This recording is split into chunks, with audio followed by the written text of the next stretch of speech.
یار ایک بڑی پیاری ویڈیو بیان سے ہٹ کر ہے لیکن بتا دوں, کچھ لڑکے ویڈیو بناتے ہیں منہ پہ لال رومال نہیں ہوتا, لال رومال رکھ کے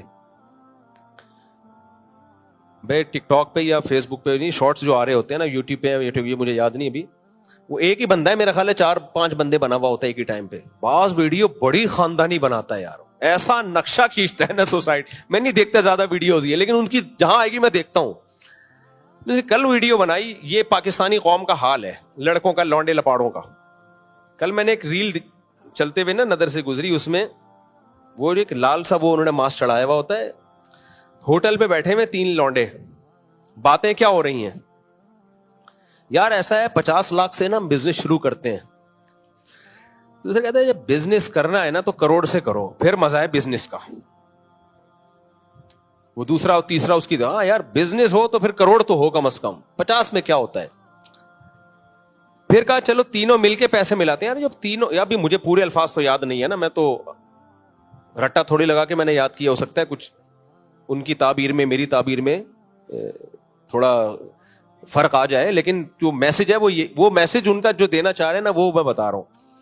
کہا یار اگر تینوں نے ملا کے کرنا ہے 50 میرے 50 تیرے اور 1.5 کروڑ, کیا یار 1.5 نہیں کرنا ہے تو پھر 2 کروڑ سے کرو. یہی باتیں ہوتی ہیں نا. ابے مزہ بزنس کا جب ہی آئے گا جب کم سے کم کتنے 2 کروڑ.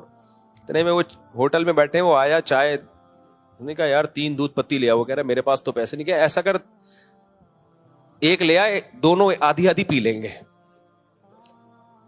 دونوں کیا کر لیں گے آدھی آدھی. وہ چلا گیا. پھر باتیں یار 2 میں آج کل کچھ نہیں ہوتا, کرنا ہے تو کس سے کرو 3 کروڑ سے کرو. ایسی باتیں چل رہی. وہ آیا پراٹھا, چیز والا پراٹھا, اتنے کا چیز والا نہیں سادہ لیا, وہ بھی 3 نہیں 3 آدمی ایک پراٹھے میں شریک ہو رہے ہیں. باتیں کیا ہو رہی ہیں 1.5 سے کرو, 2 کروڑ سے نہیں 3 کروڑ سے. آخر میں پیسے مانگنے آیا تو پیسے ہی نہیں نکل رہے جیب سے. وہ کہہ رہے تم کم وقت باتیں تو 3 کروڑ 4 کروڑ 18 کروڑ کی کر رہے. تو یہی ہے, آپ ہوٹلوں پہ جا کے دیکھو ایسی بڑی بڑی باتیں, اور کٹ چائے منگوا رہے ہوں گے. چائے کون سی منگوا رہے ہوں, 2 کٹ لیا 2 کٹ لیا. بڑی ان کی ویڈیوز میں اچھی بات ہے بےہودگی نہیں ہوتی.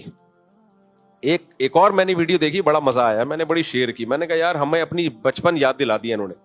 ہمیں یاد ہے ہماری والدہ جب پڑوسیوں کے یہاں سے آتی تھی نا, پڑوسن سے بڑی دوستی تھی, ہمارے پڑوس میں رہتی تھی کوئی خاتون, تو ہم اپنی امی کو لینے جاتے تھے تو وہ دروازے پہ بھی کھڑے کھڑے باتیں,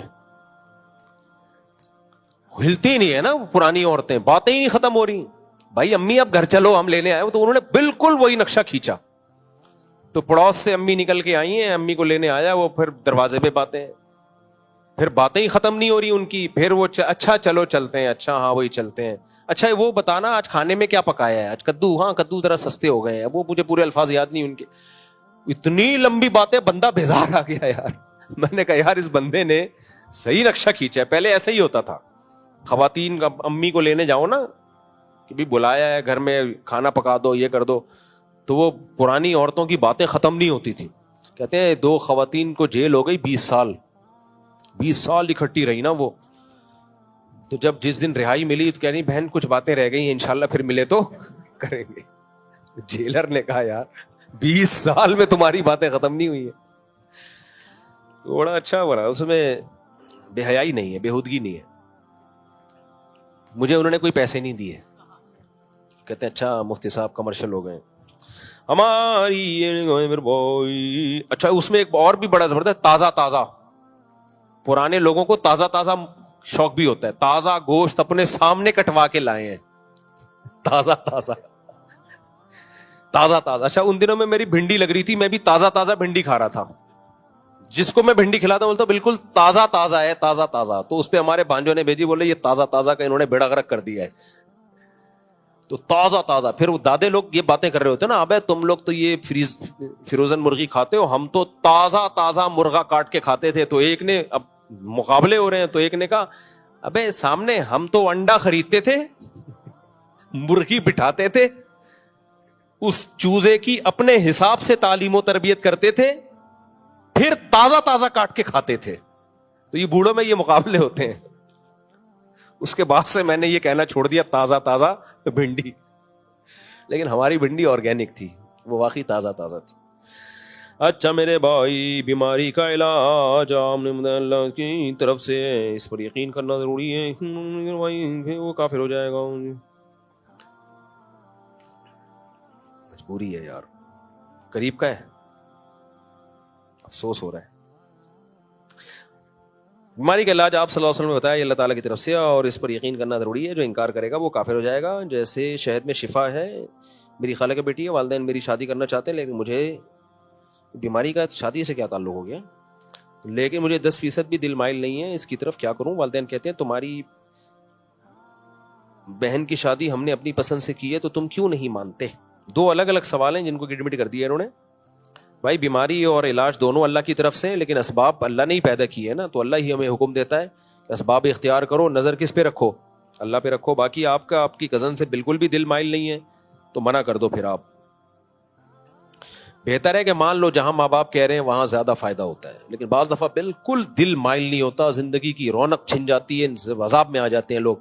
ایسی صورت میں ایک دفعہ اڑ جانا وہ زیادہ بہتر ہوتا ہے بنسبت ساری زندگی روتے رہنے کے.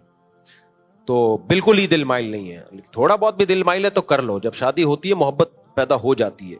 ماں باپ کا دل نہ دکھاؤ تو زیادہ اچھا ہے. مولانا طارق جمیل صاحب کو بیان کرنے سے روک دیا گیا اور پھر وہ پنڈال میں نہ پہنچ سکے، اس لیے رکاوٹیں بھی کھڑی کی گئی ہیں. ایسا کیوں کر رہے ہیں کابر تبلیغ؟ معین اختر سے کسی نے پوچھا کہ آپ کے ماموں کیا کرتے ہیں، اس نے کہا ماموں کی باتیں ماموں سے پوچھو. میں نے اپنے گھر آنے سے روک دیا ہوتا، حضرت کو آپ پوچھتے اتنے بڑے بزرگ کو آپ نے کیوں نکالا؟ تو تبلیغ کے اپنے اصول اور آداب ہیں. بہتر پتہ ہے کیا ہے کہ لفڑے میں پڑو ہی نہیں. ہم سے قیامت کے دن اس بارے میں سوال نہیں ہوگا. ہمارے لیے دونوں قابل احترام ہے بس. باقی جہاں اجتماعی نظم ہوتا ہے وہاں بہت ساری چیزوں کو لے کے چلنا پڑتا ہے.